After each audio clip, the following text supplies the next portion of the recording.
Ano kung sasabihin ko sa iyo na ang pinakapinsalang sagot sa pagtataksil ay wala ng sagot? Hindi galit, hindi pagmamakaawa, hindi pati pagpapaliwanag, katahimikan lang. Dahil ang katahimikan ay hindi walang laman, puno ito ng mga sagot. Pinipilit nitong mag-isa silang harapin ang bigat ng kanilang sariling mga desisyon. At ang bigat na iyon, bibigat sa kanila.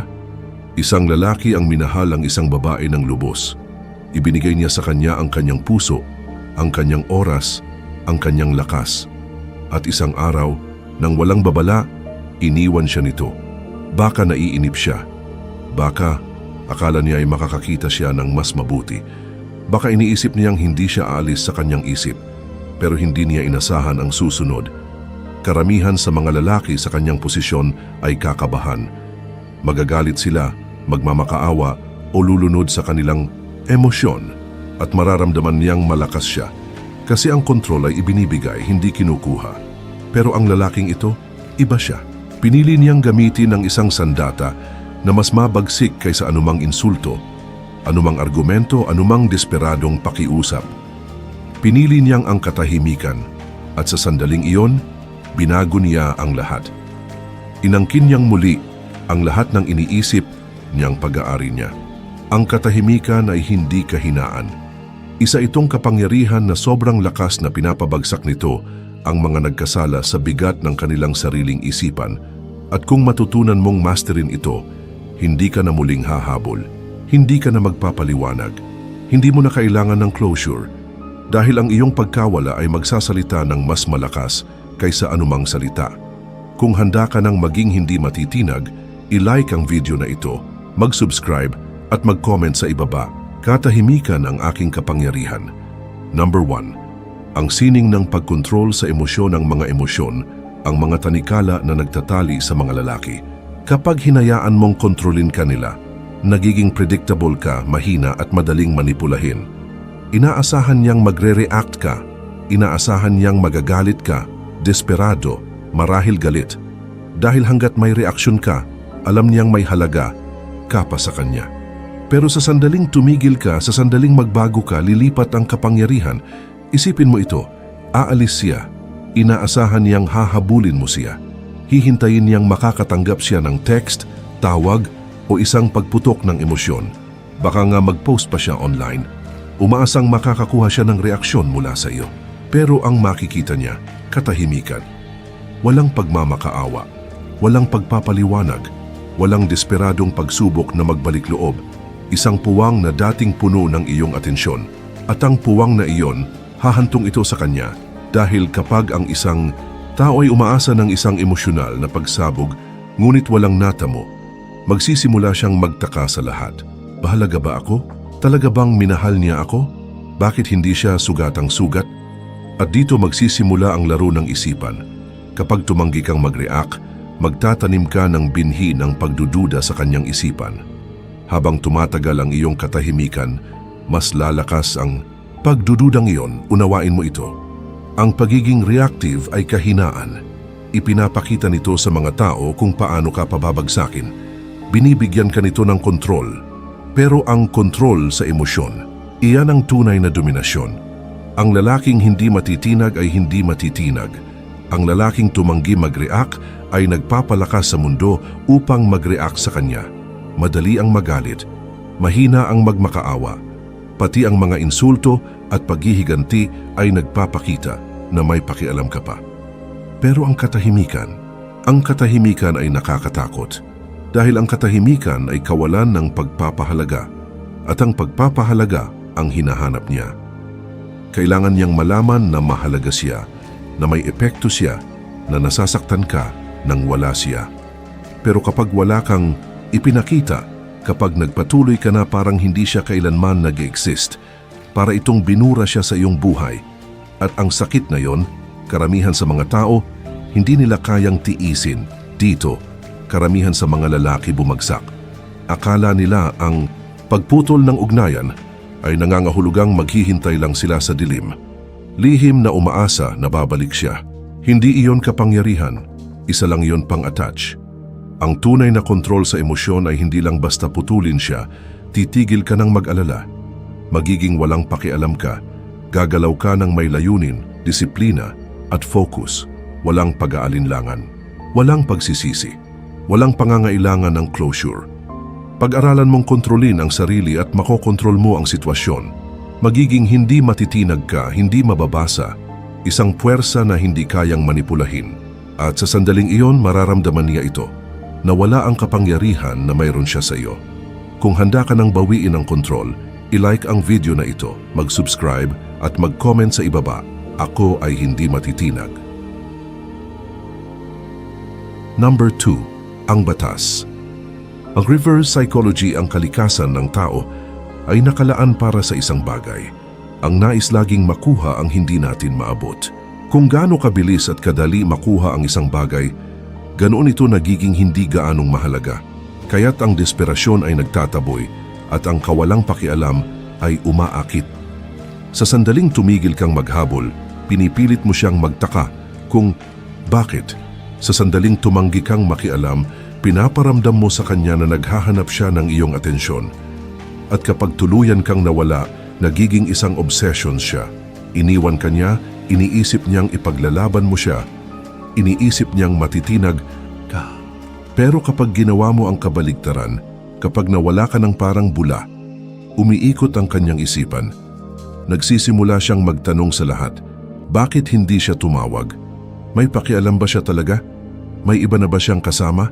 Inaasahan niyang magalit ka, malungkot, o kahit galit. Ang hindi niya inasahan, ang hindi niya ipinaghanda, ay katahimikan. Ang katahimikan ay makapangyarihan dahil pinipilit nitong punuan ng ibang tao ang mga nawawalang detalye at ang isipan ng tao ay malupit. Gumagawa ito ng mga kwento na mas masahol pa kaysa sa realidad. Kapag tumigil ka ng mag-reply, hindi lang niya iniisip na moving on ka na. Isipin mong binubuo niya ang ideya na ikaw ay umaasenso, umaangat, nagiging isang tao na hindi kayang abutin. Nagtataka siya kung kailan ka ba talagang naging seryoso. Kung nagkamali ba siya sa pagpapahalaga sa sarili niyang halaga. At bigla, ang kapangyarihan na akala niya ay nasa kanya. Naubos na. Pero narito ang tunay na sikreto. Kung gagawin mo ng tama ang laro na ito, hindi lang niya pagdududahan. Ikaw ay pagpapalungkotin. Baka makita ka niya sa publiko, hindi nag-aalala at mas maganda kaysa dati. Baka may mga kaibigan kayo na nagsasabing maganda ang iyong kalagayan. Baka marinig niyang may iba ng babaeng may atensyon mo. At ngayon, siya na ang makakaramdam ng pagiging iniwan. Ang reverse psychology ay epektibo dahil ito ay nagmamanipula ng mga inaasahan. Inaasahan niyang siya ang magiging premyo, siya ang may kontrol. Pero sa pamamagitan ng pag-alis ng walang pag-aalinlangan, binabago mo ang buong kwento. Hindi ka na ang lalaking magmamakaawa para sa kanyang pagbabalik.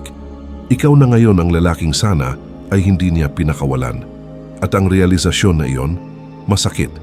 Karamihan sa mga lalaki ay humihingi ng closure. Gusto nila ng mga paliwanag. Gusto nila siyang ipaliwanag kung gaano sila nasaktan. Pero ang totoo, ang katahimikan ay gumagawa ng lahat ng trabaho para sa iyo. Walang pagsasalita, walang pagtutol, walang sinadyang mensahe na kasing lakas ng isang bagay na hindi niya inaasahan. Ikaw na lumayo ng walang pangalawang pag-iisip. Kung tunay mong nauunawaan ito, hindi ka na muling hahabol. Dahil maiintindihan mo na sa sandaling maging hindi ka abot, ikaw ay nagiging hindi kayang labanan. Kung handa ka nang ibalik ang kapangyarihan, i-like ang video na ito, mag-subscribe at mag-comment sa ibaba. Ang katahimikan ko ang nagpapatanong sa lahat. Number 3. Ang pagkabuhay muli sa pamamagitan ng pagdadalamhati ang sakit ay hindi maiiwasan. Ang pagdurusa ay isang pagpili. Karamihan sa mga lalaki, kapag nasaktan, hinahayaan nilang kainin sila ng sakit. Umiikot sila sa kanilang kalungkutan. Pinapalipas nila ang oras sa pag-overthink. Kung ano ang mali na lunod sa pagsisisi, hinahayaan ang bigat ng pagkawala na sirain sila. Tumitigil silang kumain, tumitigil mag-ehersisyo, tumitigil mag-focus sa kanilang layunin. Nauupo sila sa dilim, nakatitig sa kanilang cellphone, naghihintay ng mensaheng hindi kailanman darating. Pero ang mga lalaking umaangat, ang mga lalaking nagiging hindi matitinag, Ginagamit ang sakit bilang gasolina. Hindi nila tinatakbuhan ito. Hindi nila pinapalakas ang sarili sa pamamagitan ng pagkalimot dito. Niyayakap nila ito, binabago at bumangon na mas malakas kaysa dati. Dito hinuhubog ang iyong kapangyarihan. Hindi sa mga madaling sandali, kundi sa mga pagdurusa. Inaasahan niyang matitinag ka. Inaasahan niyang maghuhulog ka. Mawawala sa sarili mong kalungkutan. Gusto niyang maniwala na hindi ka na makakabangon mula sa pagkawala niya. Dahil hanggat nasasaktan ka, hawak pa rin niya ang kapangyarihan sa iyo. Pero sa halip, ginagamit mo ang sakit na iyon at ginagawang hindi matitinag, kinukuha mo ang mga gabing walang tulog at ginagawang pagkakataon para magtrabaho sa katahimikan. Kinukuha mo ang galit at tinatahak ang gym. Kinukuha mo ang pagkawala at ginagawang self-discipline. Bawat segundo na ginugol mo na iniisip siya ay isang segundong ninakaw mula sa lalaking nakatakda mong maging. Karamihan sa mga lalaki naghahanap ng paghihiganti. Gusto nilang makita siya na nagsisisi. Gusto nilang makita niyang nagwawagi sila. Gusto nilang patunayan na mali siya. Pero ang pag-iisip na iyon ay mahina pa rin dahil nakasentro pa rin ito sa kanya. Ibig sabihin, may pakialam ka pa. Ibig sabihin, naghahanap ka pa ng validation. At hanggat patuloy siyang sumasakop sa iyong isipan, hindi ka malaya. Ang tunay na lakas ay hindi tungkol sa pagpapakita ng anuman sa kanya. Ito ay tungkol sa pagpapakita ng lahat sa sarili mo. Ito ay tungkol sa paggising araw-araw at pagbuo ng sarili. Bilang isang lalaking, hindi na kailangan ng validation, hindi na kailangan ng closure, hindi na kailangan ng anuman, kundi ang sariling disiplina at focus. Ito ang pagbabago na naghihiwalay sa mga mahihinang lalaki at makapangyarihang lalaki. Ang mga mahihinang lalaki ay nananatiling sugatan, naghihintay na magbalik siya. Ang mga makapangyarihang lalaki ay umaangat ng mataas, kaya't sa oras na magbalik siya, hindi na siya makikilala. Dahil kapag binuo mo ang sarili mo, kapag itinaas mo ang bawat aspeto ng iyong buhay, hindi para sa kanya, hindi para sa iba, kundi para sa iyo, nagiging hindi matitinag ka. At kapag napansin na niya, kapag na-realize niyang ang lalaking iniwan niya ay wala ng kinalaman, magiging huli na, unawain mo ito. Ang paglago ang pinakamahusay na paghihiganti, hindi mga post sa social media, hindi mga pilit na pagpapakita ng tagumpay. Ang tunay na paglago, ang uri ng paglago na magpaparamdam sa kanya na isang estranghero ka na. Habang inaasahan niyang magdurusa ka, ikaw ay magiging isang bersyon ng sarili mo na hindi kailanman magiging buo kung wala ang sakit na ito. Ito ang dahilan kung bakit ang pagkabigo ay isang regalo. Binabasag nito ang ilusyon na kailangan mo ng ibang tao upang maging buo. Pinipilit nitong ipatayo ang sarili mong pundasyon, isang pundasyon na walang sino man ang kayang wasakin muli.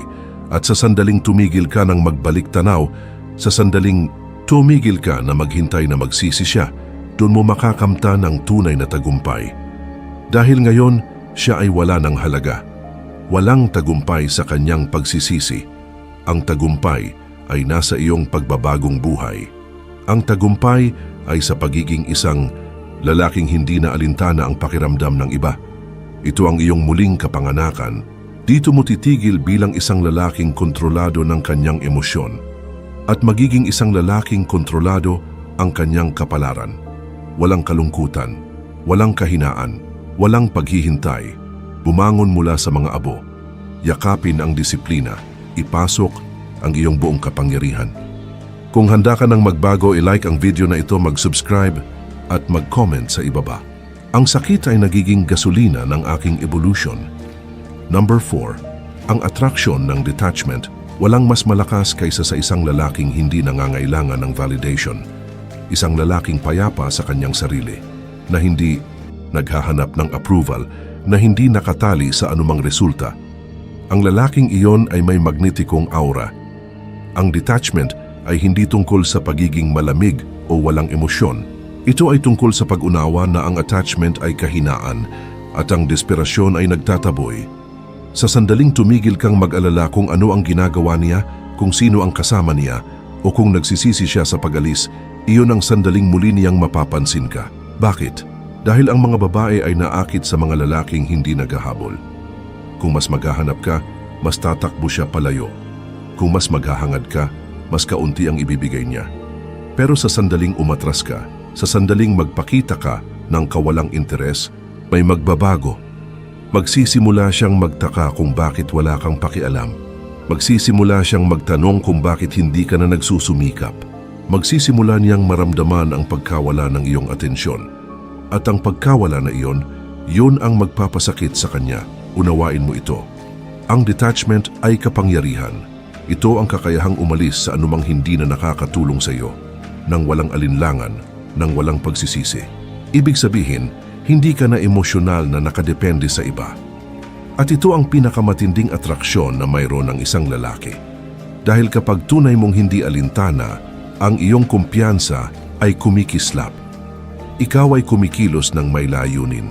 Hindi ka na nakakadena sa hindi nakikitang gapos ng attachment.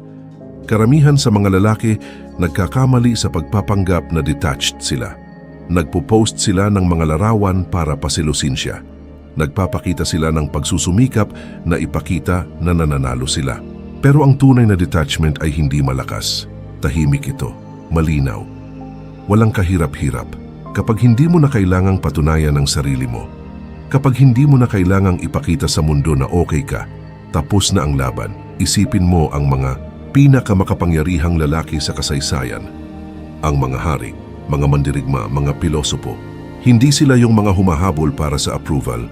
Pinapakita nila ang respeto sa pamamagitan lang ng pag-iral nila sa kanilang kapangyarihan. Alam nila ang kanilang halaga. At dahil doon, sumunod ang iba. Ito ang enerhiya na dapat mong taglayin, ang lalaking hindi tinatablan, hindi gumagalaw at kayang mag-isa. At narito ang tunay na kabalintunaan, ang sandaling tunay mong itigil, ang pagpapahalaga kung nagsisisi siya sa pagkawala mo. Iyon ang sandaling magsisisi siya dahil mararamdaman niya iyon. Mararamdaman niya ang pagbabago sa enerhiya at bigla nagbago ang laro. Bigla siya na ang magtatanong. Kaya't tigilan mo na ang pagtatanong kung babalik pa siya. Tigilan mo na ang paghihintay sa mensahe, sa senyales, sa isang moment ng validation. Ang focus mo ay nasa iyong misyon. Ang iyong kapangyarihan ay nasa pag-usad. Binubuo ang iyong sarili na maging mas malaki, mas matatag. At kung baling araw, tumingin siya pabalik. Kung magsisisi siya, hindi na yun problema mo. Ang isang lalaking hindi nangangailangan ng anuman, nag-aakit ng lahat. Sa sandaling maunawaan mo ito, magiging delikado ka. Kung handa ka nang yakapin ang tunay na detachment, i-like ang video na ito, mag-subscribe at mag-comment sa ibaba. Nag-aakit ako ng lahat sa pamamagitan ng hindi kailangan ng anuman.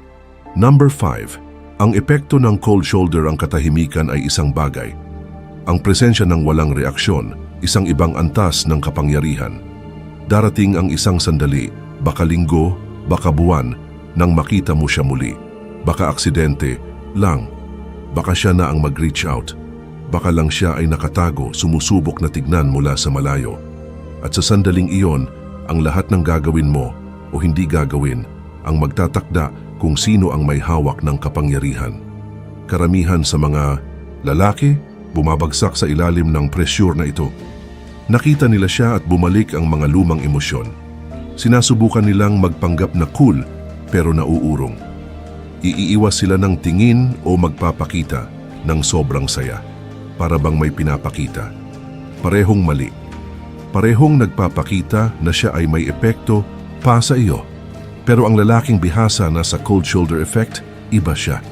Hindi siya umiwas, hindi siya humahabol, hindi siya nagre-react. Ina-acknowledge niya siya nang hindi ipinapakitang apektado. Kung magsasalita siya, sasagot siya, pero kalmado at walang pakialam, walang init, walang galit. Isang neutral na presensya lang. Ang enerhiya niya ay nagsasabi, isa ka na lang ibang tao ngayon, at iyon ang magpapabagsak sa kanya dahil inaasahan ng mga babae na ang mga lalaki ay magmamakaawa o magpapasira ng tulay. Inaasahan nila ang galit o ang pananabik. Pero ang kawalang interes ay nakakatakot. Sinasabi nito sa kanya na hindi ka na espesyal, na nawala na ang lahat ng emosyonal na kontrol sa iyo. At ang epekto na iyon, maghahantong sa kanya kaysa sa anumang argumento. Isipin mo ito, magpapadala siya ng isang simpleng mensahe, sinusubukan ang tubig.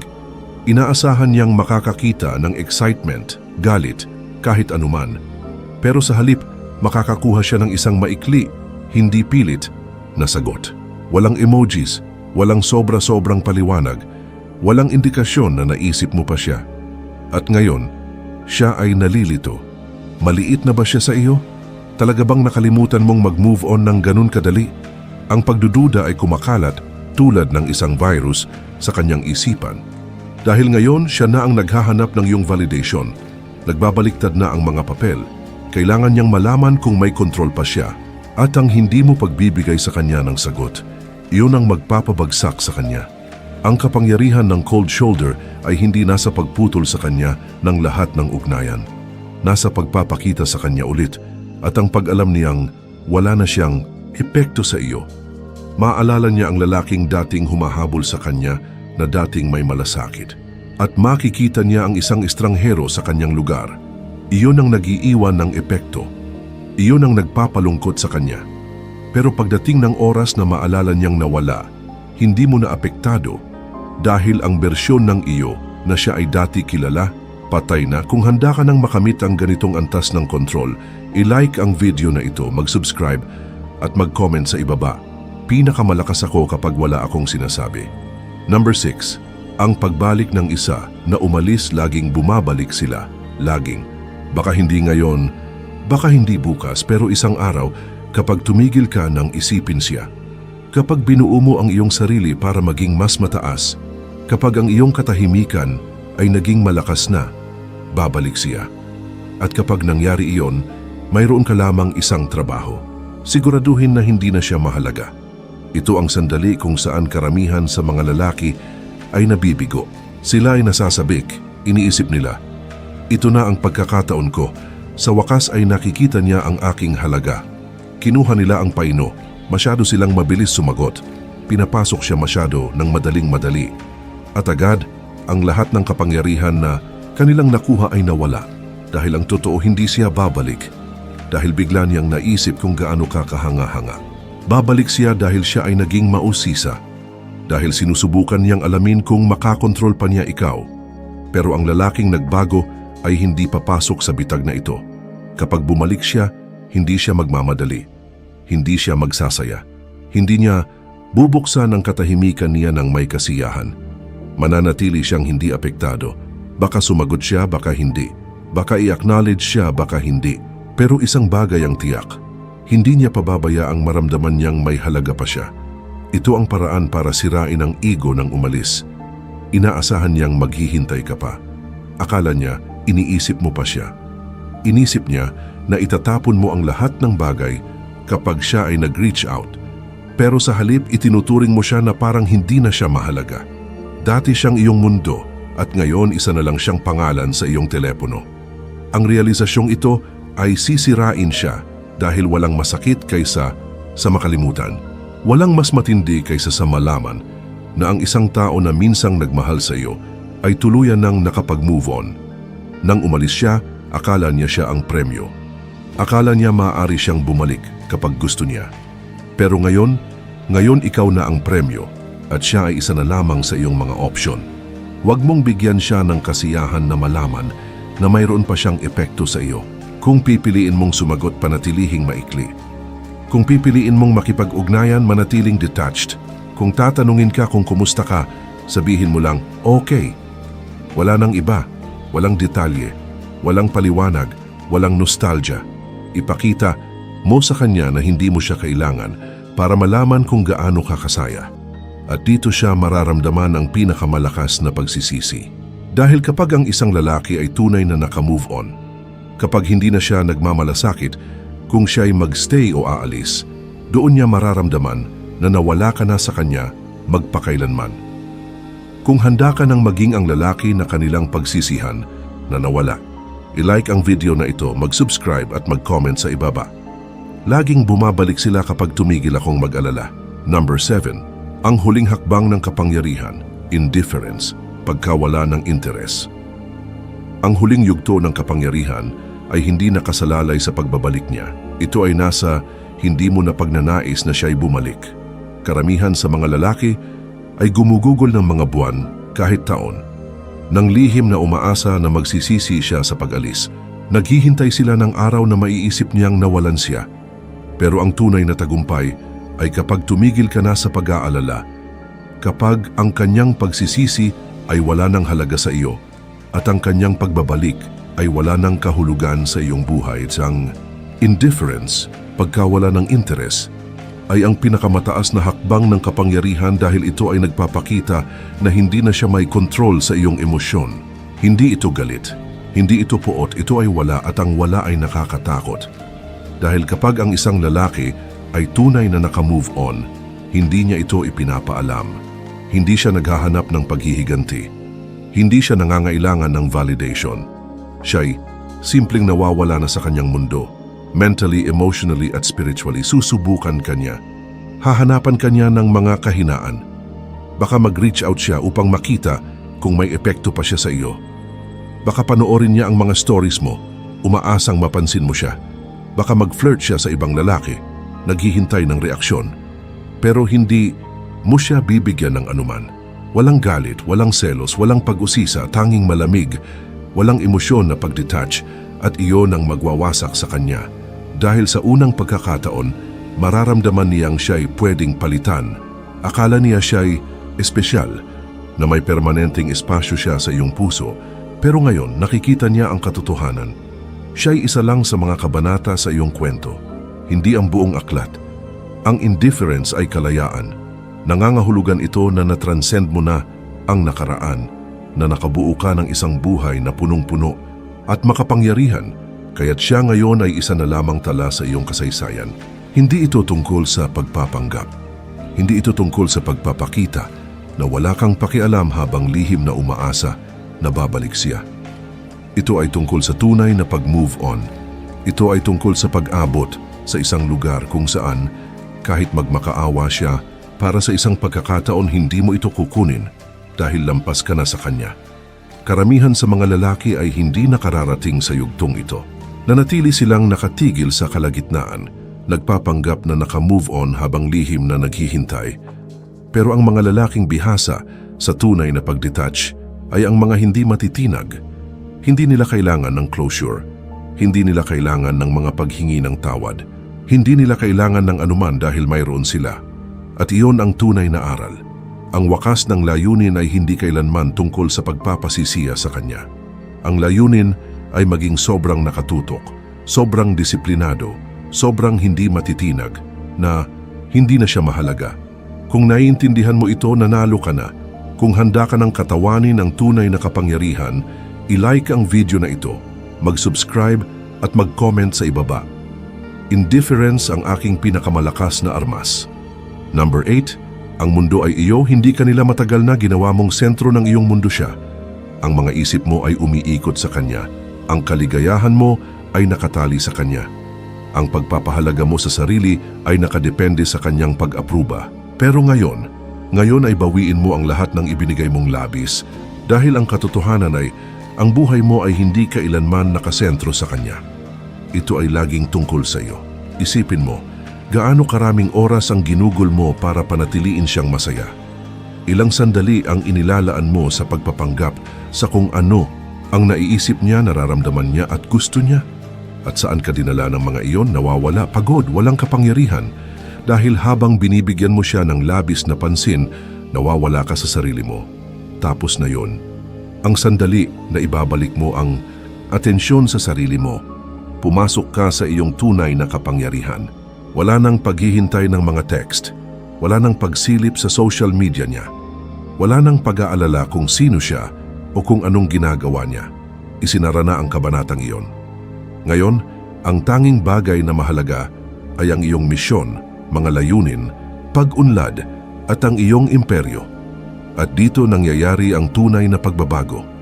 Kapag ang isang lalaki ay tumigil sa pamumuhay para sa panlabas na pag-apruba at nagsimulang mamuhay para sa sarili niya, siya ay nagiging hindi matitinag. Binubuo niya ang katawan, isipan at yaman. Tinutulungan niya ang sarili na mag-level up sa mga paraang hindi niya kailanman naisip at habang umaangat siya na pagtatanto niya, hindi siya nilikha para manghabol. Siya ay nilikha para habulin. Mararamdaman niya ang pagbabagong ito.